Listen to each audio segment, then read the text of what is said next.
Hello student, अद्वैत education में आपका पुनः स्वागत करता हूं। मैं केमिस्ट्री फैकल्टी वीरेंद्र बंशोर।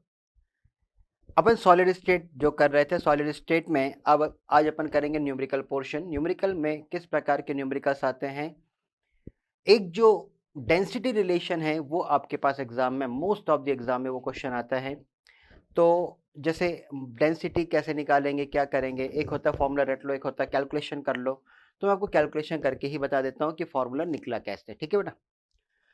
तो अपन जैसे पढ़ते हैं कि नंबर ऑफ एटम्स है ना, क्योंकि यहाँ पे नंबर ऑफ एटम अपन ने निकाले हैं कि मेरे पास जो सिंपल क्यूब था उसमें एक एटम था, बीसीसी में 2 एटम थे और एफसीसी में 4 एटम थे। तो अपन एटम कैलकुलेशन कर रहे थे, है ना।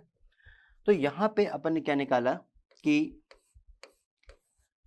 नंबर ऑफ एटम्स, तो ये अपने पास आता है मोल इनटू एवोगाड्रो नंबर, राइट। और जो एवोगाड्रो नंबर है इसकी वैल्यू कितनी थी बेटा, 6.022 इंटू 10 की पावर 23। कई लोग लर्न करने के लिए उसको 23 कर लेते हैं। 6.022 इंटू 10 की पावर 23 इसकी वैल्यू है। तो नंबर ऑफ एटम को अपन क्या डिफाइन कर रहे थे बेटा, यूनिट सेल से अपन डिफाइन कर रहे थे, याद होगा। इसको अपन यूनिट सेल से रिप्रेजेंट कर रहे थे, जिसका सिंबल अपन एन लेंगे।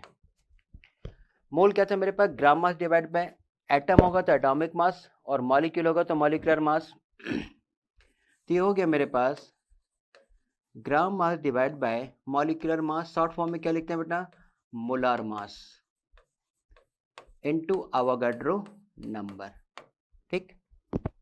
अब यहां से अपन ग्राम मास निकाल लेते हैं। जो मेरे पास ग्राम मास कैलकुलेशन होगा वो कितना होगा, n into molar mass, molar mass. अच्छा, मोलार मास को अपन a से रिप्रेजेंट करते हैं, कई बुकों में z से रिप्रेजेंट है, राइट। मैंने क्या बोला, मोलार मास मैंने a से रिप्रेजेंट किया, कई बुकों में z से रिप्रेजेंट है। कायदे से एटॉमिक सिस्टम में अपन a को मास लिखते हैं और z को एटॉमिक नंबर लिखते हैं, इसलिए मैं यहाँ पे z नहीं लिख रहा हूँ। किसी बुक में यदि z लिखा है कोई प्रॉब्लम नहीं, आप थ्योरी लिख सकते हैं उसमें। मॉलिक्यूलर मास डिवाइड बाय क्या हो गया मेरे पास, एवोगाड्रो नंबर a। तो यहाँ पे जो ग्राम मास होता है, mass is equal to volume into density बेटा। तो वॉल्यूम इंटू डेंसिटी से अपन कैलकुलेट करेंगे। मेरे पास क्या जाएगा, n molecular mass a divide by Na। तो जो डेंसिटी रिलेशन आ गया वो कितना आ गया मेरे पास, unit cell into atomic mass Avogadro number into volume. जो भी आपके पास वॉल्यूम है उससे अपन उसको कैलकुलेट करेंगे, राइट। तो ये मेरे पास डेंसिटी का फॉर्मूला है, इसको अपन कैलकुलेट करेंगे। आगे बढ़ते बेटा अपन। तो मेरे पास जो डेंसिटी है वो है n इंटू ए, कई बुक में z लिखा है, मैंने आपको बता दी बेटा। एन ए मेरे पास एवोगाड्रो नंबर है इनटू वॉल्यूम। अब यहाँ पे जो n है, n आपके पास क्या था बेटा, यूनिट सेल पर एटम। कैलकुलेशन करते हैं तो जो सिंपल क्यूब है, सिंपल क्यूब को क्या बोल रहे थे अपन, प्रिमिटिविटी। प्रिमिटिविटी में n इज इक्वल टू का था मेरे पास एक था, फिक्स है बेटा। इसी प्रकार मेरे पास बीसीसी है, बीसीसी में n is equal to 2 atom का डिस्ट्रीब्यूशन था, और जो मेरे पास एफसीसी था उसमें n इज इक्वल टू कितना था, 4। क्लियर, 1 2 एंड 4 ये आपके पास फिक्स है, थ्योरी में लिखा रहेगा। सिंपल क्यूब है, प्रिमिटिविटी है, या बीसीसी है या फिर एफसीसी है। ए जो है मास है, या तो वो एटॉमिक मास होगा या मॉलिक्यूलर मास। देखो, ए लिखो और जेड लिखो, मैं आपको बार बार बोल रहा हूँ, ए लिखो या जेड लिखो। इन केस ऑफ एटम, जैसे 1 की बात होगी तो ये एटॉमिक मास कैलकुलेट हो जाएगा, एटॉमिक मास कैलकुलेट हो जाएगा बेटा। और इन केस ऑफ मॉलिक्यूल ये हो जाएगा मॉलिक्यूलर मास, ये मेरे पास मॉलिक्यूलर मास से कैलकुलेट हो जाएगा। या तो एटम होगा तो एटॉमिक मास, मॉलिक्यूल होगा तो मॉलिक्यूलर मास, क्योंकि ये दोनों मॉलिक्यूल के केस में आ जाएंगे। यहाँ पे मेरे पास जो V है, V मेरे पास वॉल्यूम है, ठीक। वॉल्यूम मेरे पास दो केस में आ रहा है। यदि मेरे पास क्यूब है, क्यूब में A is equal to b is equal to c आएगा बेटा। तो वॉल्यूम जो होगा कंसीडर होगा ए क्यूब से, वॉल्यूम किस में होगा ए क्यूब में। और याद रखना बेटा, ये जो डेंसिटी अपन कैलकुलेट करेंगे, डेंसिटी जब भी आप कैलकुलेट करोगे तो ये मेरे पास आएगा ग्राम पर क्यूबिक सेंटीमीटर में आपको डेंसिटी कैलकुलेट करना है। क्लियर? तो मेरे पास जो ए होगा, a always count in centimetre. Okay, a हमेशा कैलकुलेशन में किस में करूंगा बेटा? सेंटीमीटर में कैलकुलेशन करूंगा। वो एंगस्ट्रॉम दे, पिकोमीटर दे या कुछ भी दे, मैं हमेशा उसको सेंटीमीटर में कैलकुलेट करूंगा तो ही मेरा आंसर आएगा। यदि मेरे पास ये रोम्बिक का केस आएगा, रोम्बिक बोलो, आर्थोरोम्बिक बोलो, मैच बॉक्स बोलो, क्यूबाइड बोलो, इसमें लेंथ बराबर नहीं होगी तो जो वॉल्यूम कंसीडर होगा वो A इंटू बी इंटू सी से आएगा। लेकिन याद रखना बेटा, मेरे पास जो सिंपल क्यूब ये सब क्यूबिकल शेल में कैलकुलेट होते हैं, ये क्यूब के केस में आते हैं, तो मेरे पास जनरली जो फॉर्मूला चलेगा वो A क्यूब से ही चलेगा। और जितनी भी लेंथ में मेजर करूंगा वो हमेशा मैं काय में मेजर करूंगा बेटा? सेंटीमीटर के टर्म्स में, ताकि मेरा कोई भी न्यूमेरिकल गलत ना हो। क्लियर? क्योंकि मुझे डेंसिटी चाहिए ग्राम पर क्यूबिक सेंटीमीटर में, तो जो मैं लेंथ कैलकुलेट करूंगा वो क्या मैं कैलकुलेट करूंगा बेटा? सेंटीमीटर के टर्म्स में। क्लियर? आगे बढ़ते हैं। जैसे मेरे पास एक क्वेश्चन है, क्वेश्चन क्या बोल रहा है कि मेरे पास एक एफसीसी क्रिस्टल है, वन इज एफसीसी क्रिस्टल, एक एफसीसी क्रिस्टल है। एफसीसी क्रिस्टल का जो मास है मेरे पास, एटॉमिक मास है वो 60 है, और इसकी एज लेंथ है मुझे गिवन है 200 पिकोमीटर। ठीक, और क्या बोल रहा है? Find density. आपको डेंसिटी क्वेश्चन करना है, डेंसिटी क्वेश्चन मार्क है। मैंने क्वेश्चन को बहुत शॉर्ट फॉर्म में लिखा कि मेरे पास एक एफसीसी क्रिस्टल है, एटॉमिक मास 60 है, एज लेंथ मेरे पास 200 है, फाइंड डेंसिटी। तो सबसे पहले अपने पास क्या करना है? एफसीसी का मतलब होता है n इज इक्वल टू मुझे 4 गिवन है, एटॉमिक मास 60 है, ए जो गिवन है मुझे, ए मेरे पास है 200 पिकोमीटर, राइट। 1 पिकोमीटर 10 की पावर -12 मीटर है। मुझे मीटर में नहीं चाहिए, मुझे सेंटीमीटर में चाहिए। तो ये हो गया मेरे पास 200 इंटू 10 की पावर -10 सेंटीमीटर।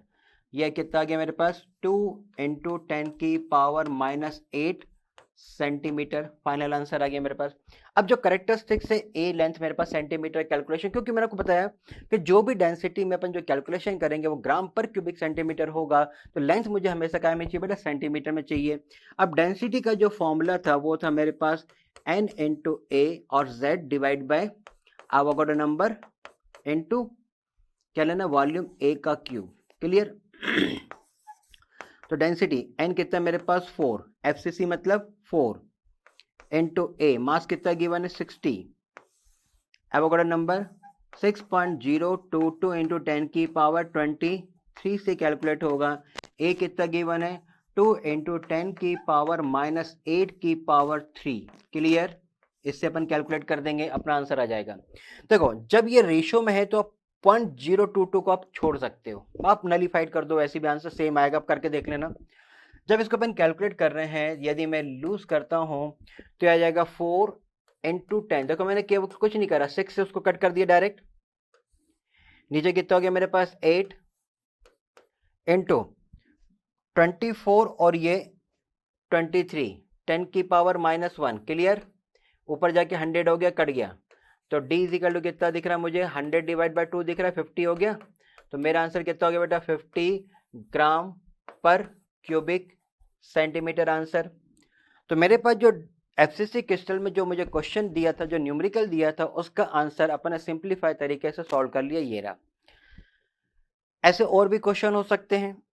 यदि मान लो इसी क्वेश्चन में पूरे डाटाज में यदि मैं केवल एफसीसी की जगह बीसीसी कर देता, क्या कर देता बेटा? मैं यदि अगला जो क्वेश्चन बना रहा हूं, मैंने कुछ नहीं किया, इसी क्वेश्चन में मैंने क्या कर दिया? एफसीसी कर दिया। तो अपन एक काम करते हैं, एक नया क्वेश्चन डिजाइन कर लेते हैं 2 मिनट में। मेरे पास एक बीसीसी क्रिस्टल है, ठीक। इसका जो एटॉमिक मास गिवन है वो है 120। अब ये 120 क्या होता है? या आप ऐसा लिख सकते हो ग्राम पर मोल, बेटा इसकी यूनिट होती है एटॉमिक मास या मॉलिक्यूलर मास की यूनिट है ग्राम पर मोल। एज लेंथ गिवन है आपको 100 पिकोमीटर। डेंसिटी जो मुझे है वो क्वेश्चन मार्क की डेंसिटी मुझे निकालना है, ठीक। तो फिर वही है बीसीसी मतलब n इजिकल टू कितना गिवन है आपको 2 गिवन है।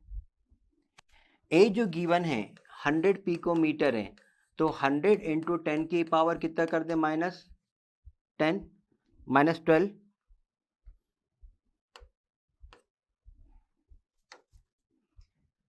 -12 मीटर।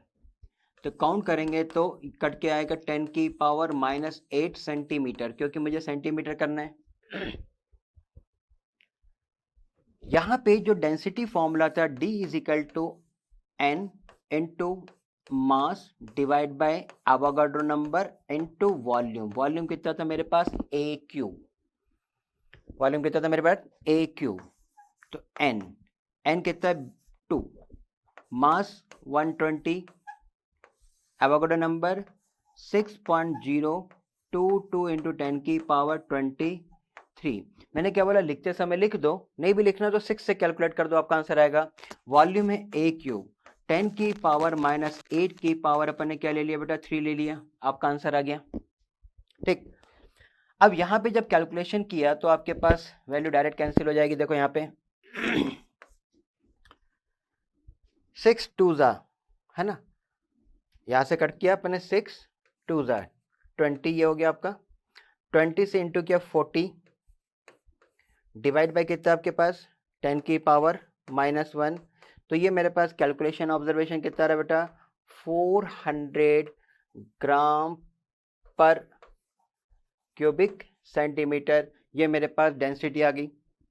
तो जो न्यूमेरिकल है वो आप आसानी से कर सकते हो। देखो कुछ नहीं, जब पॉइंटेड होगा तो पॉइंटेड से ज्यादा कुछ नहीं होता भाई, ज्यादा तो कोई वैल्यू पॉइंटेड दी होगी ना, इससे ज्यादा क्या होगा, तो कैलकुलेशन पे आएगा आपका।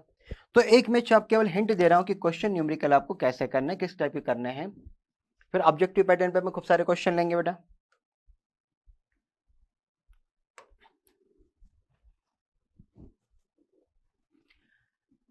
अब जैसे मेरे पास NaCl है ना, NaCl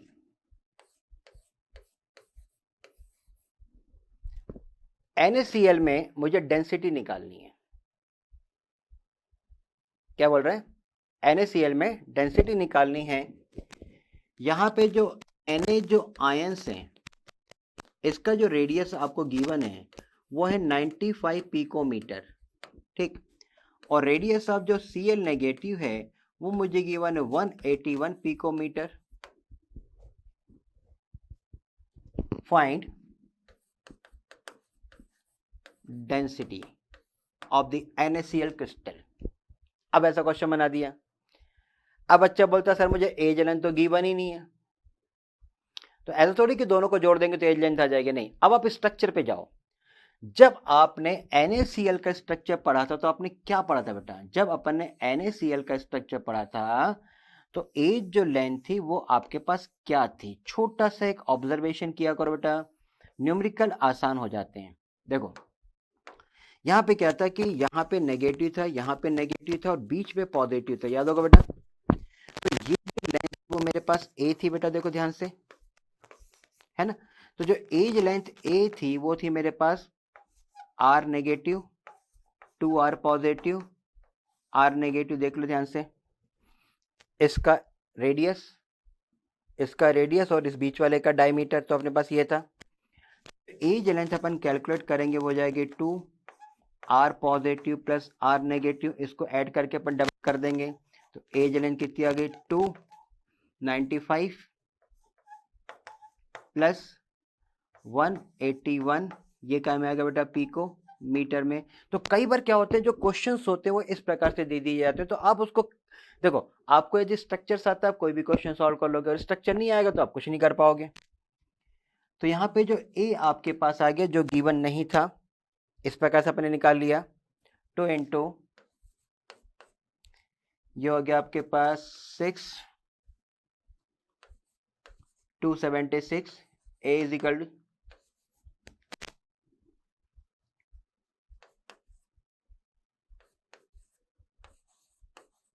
पिकोमीटर। तो A इज इक्वल टू 5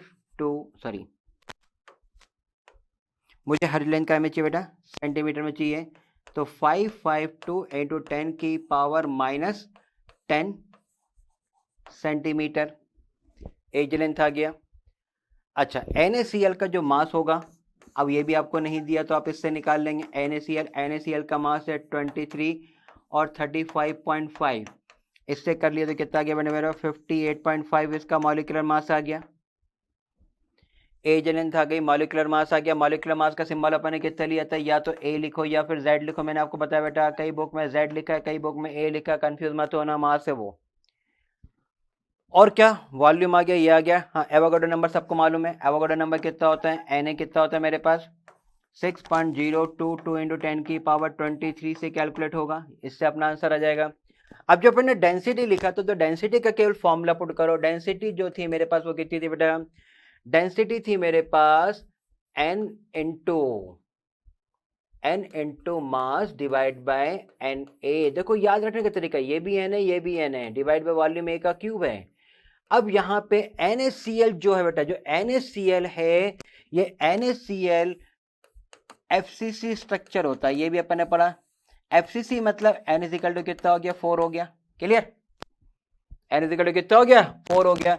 ये भी इमेजिनरी था। अब अपन ने वैल्यू पुट कर दी, ये 4 हो गया। इसका जो मास था कितना मेरे पास, मास है मेरे पास 58.5 हो गया। एवोगाड्रो नंबर कितना था 6.022 इंटू 10 की पावर 23 इंटू A का क्यूब। A कितना है मेरे पास, A है मेरे पास 552 इंटू 10 की पावर माइनस 10 की पावर 3।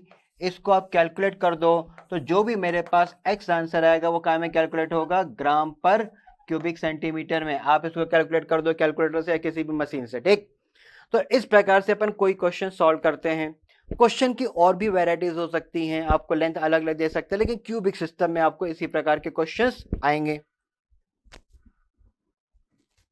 ओके, आगे बढ़ते हैं।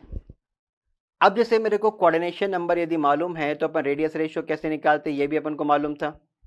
अब उसके बेसिस पे क्वेश्चन आ जाते हैं। तो क्वेश्चन कैसे आते हैं, एक तो जैसे KCl है ना। अब देखो, जैसे मान लो मेरे पास NaCl है, ठीक। अब मुझे दूसरे रेडियस निकालना, तो कैसे निकालूंगा मैं। NaCl में रेडियस ऑफ जो Na पॉजिटिव है, ये मुझे याद है कि 95 पिकोमीटर होता है, और जो रेडियस ऑफ क्लोराइड आयंस होता है वो 181 पिकोमीटर होता है। तो इसका जो कोऑर्डिनेशन नंबर के लिए अपन क्या निकालते हैं, रेशो। तो रेडियस ऑफ Na पॉजिटिव और रेडियस ऑफ Cl नेगेटिव कितना रहे, 95 डिवाइड बाय 181 से मेरे पास वैल्यू 0.52 आ रही है। 0.52 आ रही है, इसका मतलब ये है कि जो वैल्यू है 0.414 से ज़्यादा है R पॉजिटिव R नेगेटिव की, और 0.732 से कम है। Therefore the coordination number is equal to 6, right. लेकिन अब मेरे को न्यूमेरिकल सॉल्व करना है कि भाई न्यूमेरिकल ऐसा दे दिया मेरे को, कैसा दे दिया न्यूमेरिकल, मुझे न्यूमेरिकल दिया है कि मेरे पास रेडियस जो है क्लोराइड आयन का वो है 181 picometre, right. Find radius of K positive ion, ठीक। इफ इट्स कोऑर्डिनेशन नंबर, अब आपको कोऑर्डिनेशन नंबर गिवन है कितना, 6। रिवर्स क्वेश्चन है भाई, यहां पे अपन ने कोऑर्डिनेशन नंबर निकाला था, वहां पे अपन को कोऑर्डिनेशन नंबर 6 दे दिया है, तो मेरे को आंसर निकालना है। तो देखो कोऑर्डिनेशन नंबर 6 में अब आंसर कैसे निकालेंगे अपन, भाई आपको सिंपल क्वेश्चन गिवन है, कोऑर्डिनेशन नंबर जो 6 है मेरे पास, इसमें रेडियस ऑफ कैटायन एनन का जो रेशियो है वो कितना लोगे आप, ये वाला क्या, तो इनिशियल वाला लेते हैं 0.414, अपन इनिशियल वाला को कैलकुलेशन के लिए लेते हैं। तो यहाँ पे R पॉजिटिव अपन निकालेंगे तो 0.414 इंटू क्या ले लेंगे, R नेगेटिव का इंटू कर देंगे। तो R positive into 0.414 into R negative कितना था मेरे पास 181 पिकोमीटर, और जो भी कैलकुलेट करेंगे वो आंसर अपने पास किस में आ जाएगा बेटा, पिकोमीटर के फॉर्म में आ जाएगा। तो इस प्रकार यदि मुझे कोऑर्डिनेशन नंबर गिवन होता है तो मैं रेडियस रेशियो निकाल सकता हूं। ठीक है, आगे बढ़ते हैं ऐसे ही अपन। अब देखो जैसे मेरे पास सीजियम क्लोराइड है, सीजियम क्लोराइड है, इसमें जो क्लोराइड आयन का जो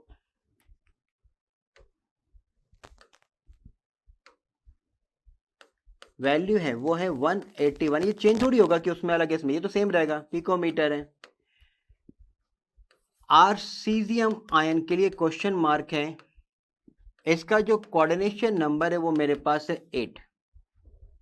कोऑर्डिनेशन नंबर 8 है, तो इसके लिए मुझे क्या निकालना था, radius of caesium ion. We know that radius of positive upon negative is equal to 0.732 for coordination number 8। coordination number के लिए वैल्यू इतनी थी, तो यहाँ पे पॉजिटिव अपॉन नेगेटिव की जो वैल्यू है, नेगेटिव कितना था मेरे पास 181 इज इक्वल टू 0.732। तो आर पॉजिटिव कैलकुलेट करेंगे तो 0.732 इंटू क्या कर देंगे 181 पिकोमीटर से आपका आंसर आ जाएगा। कैलकुलेट कर दो इसको, तो ये मेरे पास आंसर आ जाएगा। इस प्रकार मेरे पास कोई ना कोई क्वेश्चन आते रहेंगे। ठीक है,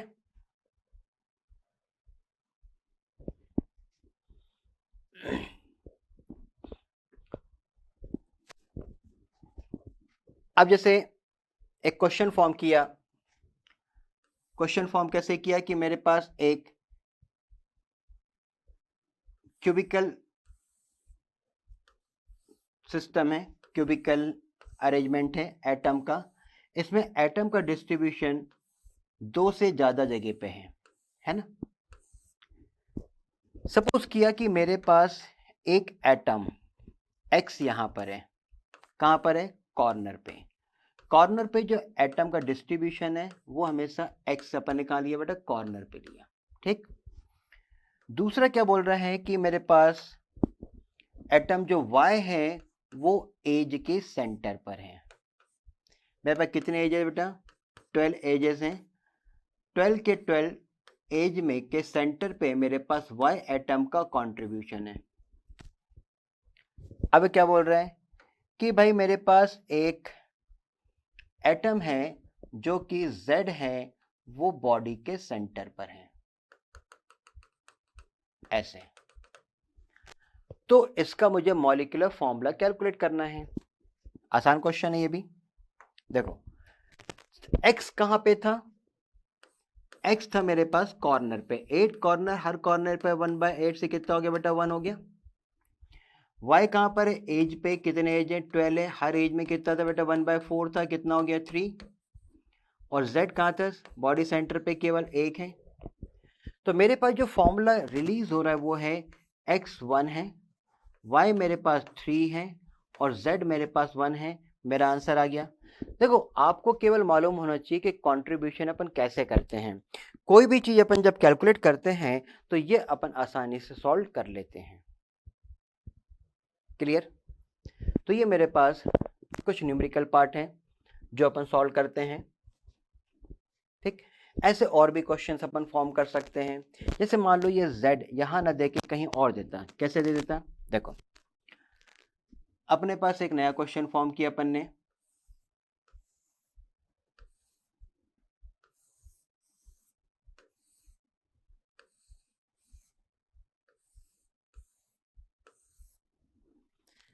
अब क्या बोल रहा है कि जो एटम A है वो मेरे पास कॉर्नर पर है। एटम A कहाँ है बेटा, कॉर्नर पे है। एटम जो B है वो दे दिया आपको फेस के सेंटर पे। एटम B जो है वो फेस के सेंटर पर है। ठीक, और एटम C जो है वो एज के सेंटर पर है, एज के सेंटर पर है, ऐसे। कितने एज है बेटा मेरे पास, 12 एज है। मेरे पास 12C दे दिए। अब बोलते हैं इसका मॉलिक्यूलर फॉर्मूला कैलकुलेट करो। क्या बोल रहे हैं? इसका मॉलिक्यूलर फॉर्मूला कैलकुलेट करो। तो देखो ए कहाँ पर है बेटा अपने पास? ए कहाँ पर है? कॉर्नर पे। 8 कॉर्नर है, हर कॉर्नर पे 1/8 से कितना हो गया बेटा? 1 हो गया। बी कहाँ पर है मेरे पास? बी कहाँ पर है मेरे पास? फेस पे। कितने फेस हैं? 6 फेस है, हर फेस में 1/2 से कितना हो गया बेटा? 3 हो गया। सी कहाँ पर है? एज में। कितने एज है मेरे पास? 12 एजेस हैं। 12 एजेस है, हर एजेस में कितना बेटा? 1/4 से कैलकुलेशन से ये भी 3 हो गया। तो मॉलिक्यूलर फॉर्मूला कितना हो गया मेरे पास? ए है, बी 3 है और सी 3 है। यस और नो? फॉर्मूला बन गया। देखो नेचुरल में वो क्वेश्चन है या नहीं मालूम, लेकिन आपको क्वेश्चन वो पूछ सकता है कि मेरे पास ऐसी ज्योमेट्री आएगी तो आप इसका क्वेश्चन कैसे सॉल्व करेंगे। तो इस प्रकार से अपन इसको सॉल्व कर लेंगे। क्लियर? आगे बढ़ते हैं। अब क्या बोल रहे हैं कि मेरे पास कॉर्नर से एक क्वेश्चन ऐसा फॉर्म किया कि जो कॉर्नर है, कॉर्नर से ए मिस कर दिया आपने, तो इसका फॉर्मूला क्या होगा? भाई कॉर्नर से ए मिस कर दिया तो मेरे पास 8 कॉर्नर में से 7 बचे, 7 इंटू 1/8 हो गया। क्या उस समय बी गिरा? बी नहीं गिरा। तो बी कितना था? 6 इंटू 1/2 से 3 था ये मेरे पास। सी कितना था? 12 इंटू 1/4 से ये भी मेरे पास 3 था।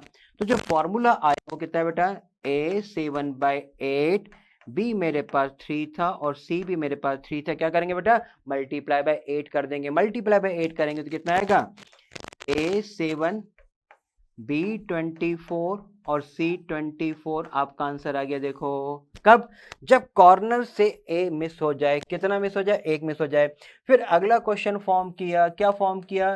कि भाई एक बी मिस हो जाए। क्या बोल रहे हैं? एक बी मिस हो जाए। उस समय ए नहीं गिराया उसने। क्या मिस कर रहा है वो? बी को। तो ए कितना था मेरे पास उस समय? 8। 8 इंटू 1/8 से 1 हो गया। बी कितना हो गया बेटा? 5। 5 इंटू 1/2 से ये हो गया मेरे पास 5/2। और सी कितना था? 12। 12 इंटू 1/4 से ये अभी भी 3 है। अब मेरे पास ए कितना आ गया? 1। बी कितना आ गया मेरे पास? 5/2 आ गया। और सी कितना आ गया? 3 आ गया। तो मैं क्या करूंगा? 2 से मल्टीप्लाई करके, इसको इंपेरिकल फॉर्मूला बोलते हैं, सिंपल फॉर्मूला। 2 से अपन मल्टीप्लाई करेंगे तो 2 से मल्टीप्लाई करेंगे तो ए कितना हो गया? 2, बी कितना हो गया? 5 और सी कितना हो गया? 6। मेरा आंसर आ गया मॉलिक्यूलर फॉर्मूला। अब यदि वो क्वेश्चन ऐसा कर देता कि क्या कर देता? अरे बोले सर एक से मिस हो गया, किसी भी एज एक सेंटर से मेरे पास से मिस हो गया, अब फॉर्मूला बता दो। बोले ठीक बता देते हैं फॉर्मूला। तो कैसे फॉर्मूला बताया? देखो ए गिरा क्या? बोले नहीं। 8 इंटू 1/8 से कितना था? 1 हो गया। बी इस समय गिरा क्या? इस क्वेश्चन में नहीं गिरा।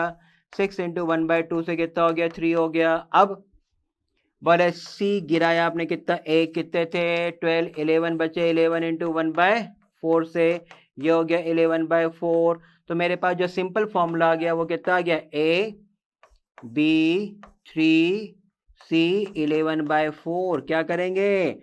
और करके, अरे 4 से मल्टीप्लाई करेंगे। 4 से मल्टीप्लाई करा तो क्या हो गया? ए 4 बी 12, बी 12 और सी 11। ये मेरा आंसर आ गया। क्लियर? तो देखो कोई भी क्वेश्चन आता है बिल्कुल आसानी से अपन सॉल्व कर सकते हैं। अब इसी क्वेश्चन में बोल देता है कि यार एक डायगोनल गिर गया तो भी आप कैलकुलेशन, एक फेस एक्सेस गिर गया तो भी अपन कैलकुलेशन कर सकते हैं।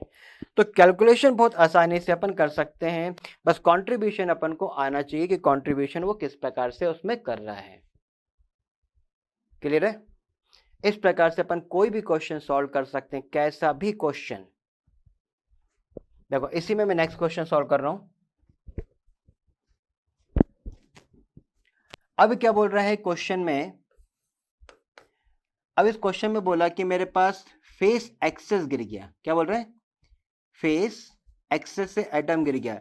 तो फेस एक्सेस क्या था मेरे पास? बी। ध्यान दो, फेस एक्सेस गिर गया तो बी इधर था, इधर था, इधर इधर था और इधर था, ऐसे था। एक फेस एक्सेस गिर गया। मान लो यहां से मैंने एक एक्सेस को गिराया तो मेरे पास यहां से 2 बी गिर गए। 2 बी गिर गए।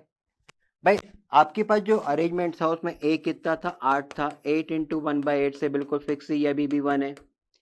बी फेस एक्सेस आपने गिरा दिया, कितने बज गए, 4 बज गए, 1/2 से ये 2 हो गया।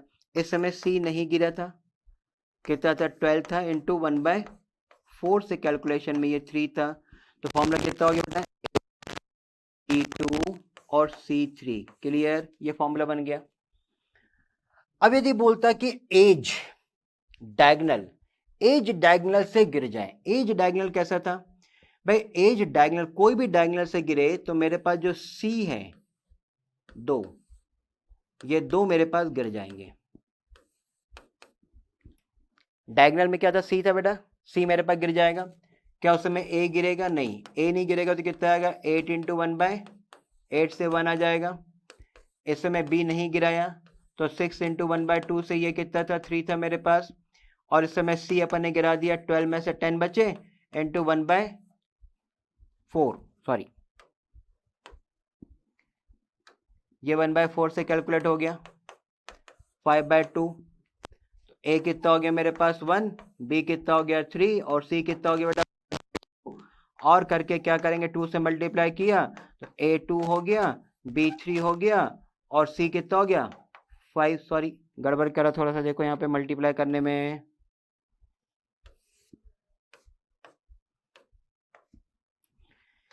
अपन ने जो मल्टीप्लाई किया 2 से, तो A मेरे पास 2 हो गया, B मेरे पास कितना हो गया 6 हो गया, और C कितना हो गया मेरे पास 5 हो गया, और ये मेरा आंसर आ गया, यस और नो। तो भाई इस प्रकार से मैं कोई भी क्वेश्चन सॉल्व कर सकता हूं। तो भाई देखो अभी मेरे पास ये जो क्वेश्चन था, इसी क्वेश्चन में मैंने आगे बढ़ाया कि सबसे पहले मैंने मॉलिक्यूलर फॉर्मूला निकाला, उसके बाद कॉर्नर से ए को मिस कर दिया, फिर मैंने बी को मिस कर दिया, सी को मिस कर दिया, और उसके बाद मैंने क्या करा, उसी में से एक जब फेस एक्सेस को निकाला तो 2 मेरे पास बी ड्रॉप हो जाते हैं, 4 बचेंगे, उससे कैलकुलेशन किया। फिर मेरे पास एज डायगोनल की बात आई तो 2 सी मेरे पास ड्रॉप हो जाएंगे। देखो 2 सी कैसे ड्रॉप हो जाएंगे, मैं आपको ये बता देता हूँ कि जब मेरे पास एज डायगोनल की बात हो रही थी, तो ये वाला सी था, ये वाला सी, इसके साथ ये डायगोनल फॉर्म करता है। भाई ये जो डायगोनल फॉर्म करता है, इसको आपने क्या करा, मिस कर दिया था, और मिस करने पे आपका आंसर आ गया था। Clear clear. तो मेरे पास सॉलिड स्टेट जो है बड़ा प्यारा टॉपिक है, और इसमें इस प्रकार से कई क्वेश्चन मेरे पास आते रहते हैं। क्लियर। आगे में कैसा है कि जैसे मेरे पास कोई क्यूबिकल अरेंजमेंट था, या क्यूबाइड था, या जो ज्योमेट्री थी हेक्सागन, कोई भी ज्योमेट्री थी आपके पास, तो वो किस प्रकार का रोल प्ले करती है, राइट। तो मेरे पास 3D अपन लेते हैं, 3D में आपका कंट्रीब्यूशन आ गया बेटा। जैसे मेरे पास ये एक्स एक्सेस है, वाई एक्सेस है, और ये जेड एक्सेस है, ये मेरे पास ओ पॉइंट है, ठीक। यहाँ पे कोई लेंथ अपन ए पॉइंट ले लेते हैं, यहाँ पे कोई अपन बी पॉइंट ले लेते हैं, और यहाँ पे अपन सी पॉइंट ले लेते हैं। क्लियर। यहाँ से अपन ने इसकी लेंथ कंसीडर करी ए, ये लेंथ अपन ने ए कंसीडर करी, यहाँ से लेंथ अपन ने बी कंसीडर करी, और यहाँ से लेंथ अपन ने सी कंसीडर करी, ये वाली। क्लियर, ये लेंथ अपन ने कंसीडर करा। अब यहाँ पे जो एंगल है, ये वाला एंगल अपन ने एक्स के सामने वाला, एक्स के सामने का फेस का एंगल अल्फा, वाई के सामने का एंगल बीटा, और जेड के सामने का फेस ये वाला जो एंगल होगा ये गामा लेते हैं। तो यहाँ बहुत क्लियर ऑब्जर्वेशन है कि मेरे पास जो ओ ए है वो मेरे पास लेंथ ए है, जो ओ बी है वो लेंथ मेरे पास बी है, और ओ सी है वो लेंथ मेरे पास सी है, ठीक। अब यहाँ पे एंगल के बाद है, तो जो एक्स की एंगल पर काउंट करते हैं, एंगल बाय ओ, मैंने अल्फा कंसीडर करा है, एंगल एक्स ओ जेड वाला अपन ने बीटा, और एंगल एक्स ओ वाई जो है वो गामा। अब मेरे पास चाहे वो क्यूब फॉर्म करो, क्यूबाइड फॉर्म करो, या किसी भी प्रकार का फॉर्म करो, उसमें एंगल से रिलेटेड होते हैं। जैसे अपन हेक्सागन भी काउंट करते हैं तो भी एंगल से रिलेटेड होता है। मैं आपको एग्जांपल बताता हूँ ड्राइंग बना के, कि मेरे पास जैसे डिस्ट्रीब्यूशन है क्यूब का,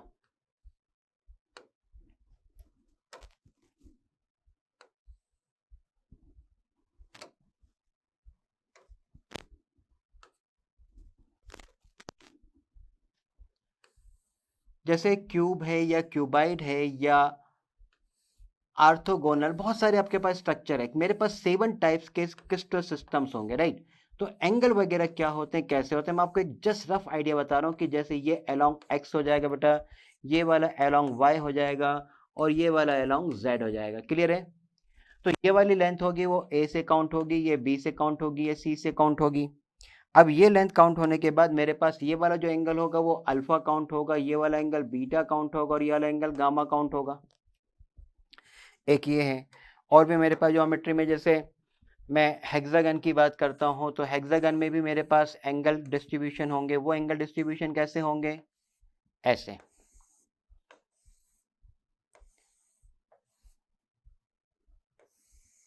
और ऐसे मेरे पास कई स्ट्रक्चर्स हैं।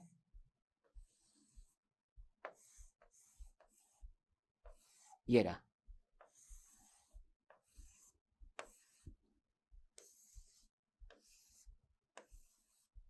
देखो ये आपको जो दिख रहा है, कायदे से मेरे को एंगल कहां से काउंट करना है बेटा? सेंटर से काउंट करना है, यहां से, यहां से, ये ऐसे। ठीक। तो यदि मैं इसको x लेता हूं, इसको मैं z लेता हूं, तो y क्या 120 पे आएगा? नहीं बेटा, y मेरा यहां कहीं आएगा। देखो ध्यान से, क्योंकि यहाँ पे जो y है वो तो मेरे पास एक्स वाई जेड से कैलकुलेशन हो रहा है। भाई ये तो 90 डिग्री ना भाई, भले मेरे पास बॉन्ड एंगल 120 का बन रहा है, यहाँ पे जो बॉन्ड एंगल है वो यहाँ तक का 120 का है, लेकिन मेरे पास जो एक्स वाई जेड है वो तो 90 डिग्री के हैं। तो यहाँ से मैं कैलकुलेशन करूंगा। ये देखो, ये वाली लेंथ a है, ये वाली लेंथ b है, तो यहाँ पे क्या होगा? a और b हमेशा क्या होंगे? बराबर। ये c लेंथ अलग हो जाएगी। तो मेरे पास ऐसे जितनी भी ज्योमेट्री होती है उसके अकॉर्डिंग अपन इसमें कैलकुलेशन करेंगे। अब कैलकुलेशन कैसे करेंगे? मेरे पास जो क्रिस्टल सिस्टम्स होते हैं वो 7 टाइप के क्रिस्टल सिस्टम्स होते हैं। इस प्रकार से देखो, ये मेरे पास 7 टाइप्स के क्रिस्टल सिस्टम है। अब 7 टाइप के जो क्रिस्टल सिस्टम्स हैं उसको अपन ने किस प्रकार से कैलकुलेशन किया है?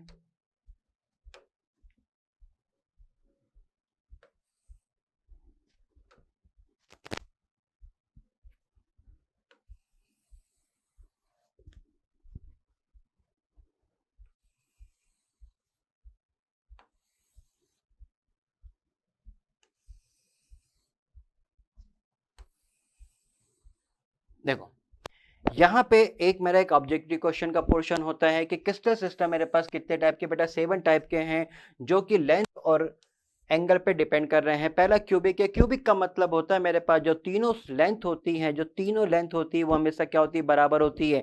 ए बी और सी तीनों मेरे पास बराबर होते हैं। जब तीनों बराबर हो रहे हैं तो मेरे पास जो एंगल्स होते हैं अल्फा बीटा गामा वो भी मेरे पास बिल्कुल बराबर है। इसका स्ट्रक्चर जैसे अपन ने जो NaCl का स्ट्रक्चर पढ़ा, जिंक सल्फाइड के स्ट्रक्चर है, या इसके अलावा मेरे पास जैसे लेड होगा, मरकरी होगा, सिल्वर होगा, गोल्ड होगा, ये इनके जो क्रिस्टल पार्ट होते हैं ये मेरे पास सिंपल क्यूबिक के फॉर्म में होते हैं। दूसरे मेरे पास टेट्रागोनल होता है। टेट्रागोनल का आप इस प्रकार से समझो जैसे आपके पास ओ या तेल का पीपा होता है ना, जिस पे तेल आता है, जो तेल का पीपा आता है उसके लेंथ और ब्रेथ हमेशा बराबर होती है और उसकी हाइट क्या होती है? अलग होती है। तो मेरे पास ए बी के बराबर होता है लेकिन सी वहां पे बराबर नहीं होता। लेकिन याद रखना, अल्फा बीटा गामा तीनों क्या होते हैं? तीनों ही 90 डिग्री के होते हैं। किसमें? टेट्रागोनल के केस में तीनों ही 90 डिग्री के केस में होते हैं। इसमें जो टिन ऑक्साइड होता है या टाइटेनियम ऑक्साइड होता है, ये मेरे पास दोनों ही मेरे पास कैसे हैं? इसके एग्जांपल्स होते हैं आर्थोरोम्बिक, या सिंपल अपन रोम्बिक भी पढ़ते हैं। रोम्बिक को अपन बोलते हैं मैच बॉक्स स्ट्रक्चर। जो माचिस का डब्बा होता है उसको अपन रोम्बिक या आर्थोरोम्बिक के टर्म्स में डिफाइन करते हैं। इसका मतलब ये हुआ कि मेरे पास जो आर्थोरोम्बिक है उसमें ए बी के बराबर नहीं होता, बी सी के बराबर नहीं होता। इसका मतलब तीनों की लेंथ क्या होती है? बराबर नहीं होती। बट तीनों एंगल क्या होते हैं? 90 डिग्री के। तीनों एंगल क्या होते हैं? 90 डिग्री के होते हैं। उसको अपन कैलकुलेट कर लेते हैं। इसके जो एग्जाम्पल्स होते हैं किसके लिए? आर्थोरोम्बिक के जो एग्जाम्पल होते हैं इसमें जैसे अपन कई बार रोम्बिक सल्फर भी पढ़ते हैं, आपने नाम सुना होगा। रोम्बिक सल्फर का एग्जाम्पल है। जो दूसरे एग्जाम्पल है जैसे पोटेशियम नाइट्रेट। पोटेशियम नाइट्रेट जो मेरे पास KNO2 है और पोटेशियम सल्फेट है, ये इसके एग्जाम्पल्स हैं। इसके बाद मेरे पास हेक्सागोनल है। हेक्सागोनल समझ गए, जिसमें 6 भुजाएं होती हैं और उसमें लेंथ होती है। इसमें भी ए और बी बराबर होते हैं, सी बराबर नहीं होता। इसमें अल्फा और बीटा जो होते हैं वो 90 डिग्री के होते हैं, लेकिन जो गामा जमीन पे बनता है वो मेरे पास 120 डिग्री का होता है। इसके एग्जांपल आपको मालूम है, सिलिकॉन का ऑक्साइड, मैग्नीशियम, जिंक और कैडमियम, ये भी एग्जाम में आ चुका है। उसके बाद होता है रोम्बोहाइड्रल। रोम्बोहाइड्रल जो होता है इसमें लेंथ तो बराबर होती है लेकिन जो एक एंगल होता है बीटा वो बराबर नहीं होता। अच्छा, इसमें जैसे बीटा, कई केस में गामा या अल्फा, कोई भी एक एंगल 90 डिग्री नहीं होता, ऐसा भी केस ले सकते हैं। आर्सेनिक, बिस्मिथ, इसके एग्जाम्पल्स होते हैं। मोनोक्लिनिक। मोनोक्लिनिक का मतलब होता है, देखो मोनोक्लिनिक हो या ट्राई क्लिनिक हो या डाई क्लिनिक हो, डाई एग्जाम्पल में नहीं है, तो मोनो और ट्राई क्लिनिक जो होते हैं ये आपके पास याद रखने के तरीके हैं। आर्थो रोम्बिक के फॉर्म में इनके तीनों की लेंथ कभी भी बराबर नहीं होती, इनकी तीनों की लेंथ कभी भी बराबर नहीं होती है। मोनोक्लिनिक में एक एंगल 90 डिग्री नहीं होता है, वो कि डाई क्लिनिक यदि होता तो 290 नहीं होते, और ट्राई क्लिनिक में तीनों 90 नहीं होते हैं। तो जो मोनो क्लिनिक है उसमें मेरे पास बीटा एंगल 90 डिग्री का नहीं होता, अल्फा और गामा दोनों 90 डिग्री के होते हैं। मेरे पास एग्जांपल है CaSO4.H2O, अपन क्या बोलते हैं, plaster of Paris, right, gypsum. Gypsum को यदि हीट कर देते हैं तो क्या बनता है, प्लास्टर ऑफ पेरिस। तो यहाँ पे जो एग्जांपल है जिप्सम, मेरे पास CaSO4.2H2O है।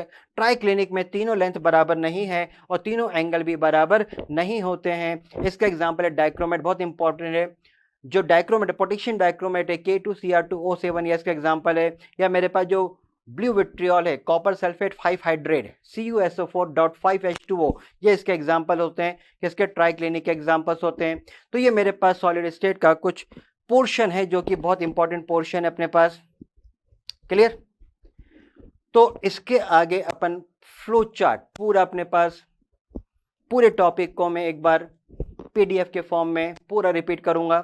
तो मेरे पास जो एक्सप्लेनेशन वाला पार्ट था वो इतना था जिसमें मैं आसानी से आपको एक्सप्लेन कर पाया।